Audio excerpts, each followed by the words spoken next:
Bem-vindos ao canal Bíblia em um Ano. Aqui ajudamos você na leitura da Bíblia. Curta o vídeo, inscreva-se e compartilhe. Acompanhe também pelo Spotify e YouTube Music para ouvir a Bíblia onde estiver. Os links estão no primeiro comentário fixado. Vamos juntos completar a leitura da Bíblia em um ano. Antigo Testamento, Jó capítulo 25.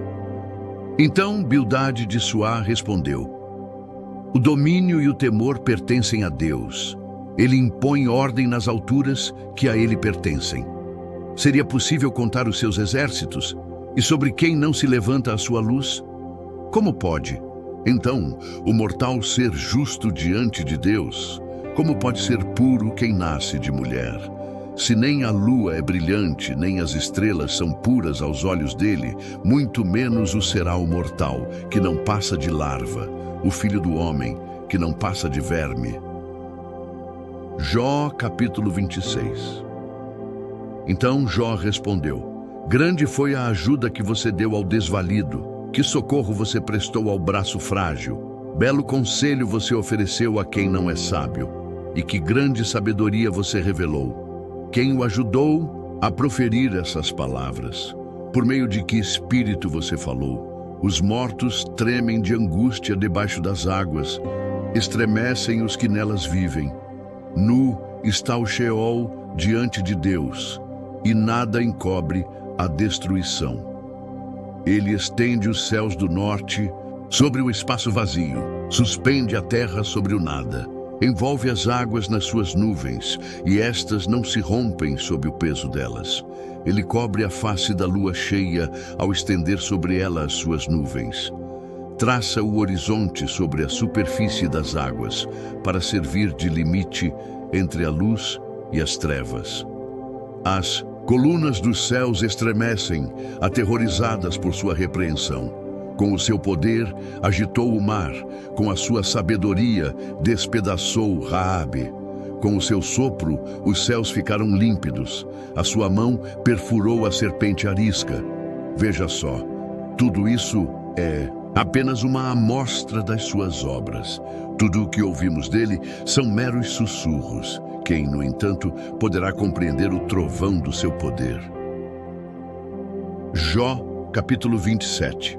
Jó prosseguiu no seu discurso: Tão certo como vive Deus, que me negou justiça, e o Todo-Poderoso, que deu amargura à minha alma, enquanto eu tiver vida e o fôlego de Deus nas minhas narinas, os meus lábios não falarão maldade, e a minha língua não proferirá nada que seja falso.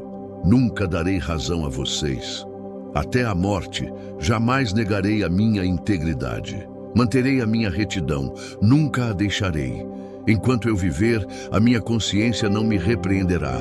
Sejam os meus inimigos como os ímpios e os meus adversários como os injustos. Pois qual é a esperança do ímpio quando é eliminado, quando Deus lhe tira a vida? Ouvirá Deus o seu clamor quando vier sobre ele a aflição? Terá ele prazer no Todo-Poderoso? Chamará a Deus a cada instante? Eu os instruirei sobre o poder de Deus. Não esconderei de vocês os caminhos do Todo-Poderoso, pois a verdade é que todos vocês já viram isso. Então, por que essa conversa sem sentido? Este é o destino que Deus determinou para o ímpio, a herança que os cruéis recebem do Todo-Poderoso. Por mais filhos que o ímpio tenha, o destino deles é a espada. A sua prole jamais terá comida suficiente.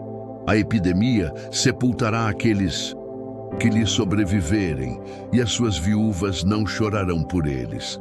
Ainda que ele acumule prata como pó e amontoe roupas como barro, o que ele armazenar ficará para os justos, e os inocentes dividirão a sua prata. A casa que ele constrói é como casulo de traça, como cabana feita pela sentinela. Rico, ele se deita, mas nunca mais o será. Quando abre os olhos, tudo se foi. Pavores vêm sobre ele como uma enchente. De noite, a tempestade o leva de roldão. O vento leste o leva, e ele desaparece. Arranca-o do seu lugar. atira-se contra ele sem piedade, enquanto ele foge às pressas do seu poder. Bate palmas contra ele com desprezo e com assobios o expele do seu lugar. Novo Testamento, Atos capítulo 12. Nessa ocasião, o rei Herodes prendeu alguns que pertenciam à igreja com a intenção de maltratá-los e mandou matar à espada Tiago, irmão de João. Vendo que isso agradava aos judeus, prosseguiu, prendendo também Pedro durante a festa dos pães sem fermento. Depois de prendê-lo, lançou-o no cárcere e designou 4 escoltas de 4 soldados cada uma para guardá-lo. Herodes pretendia submetê-lo a julgamento público depois da Páscoa.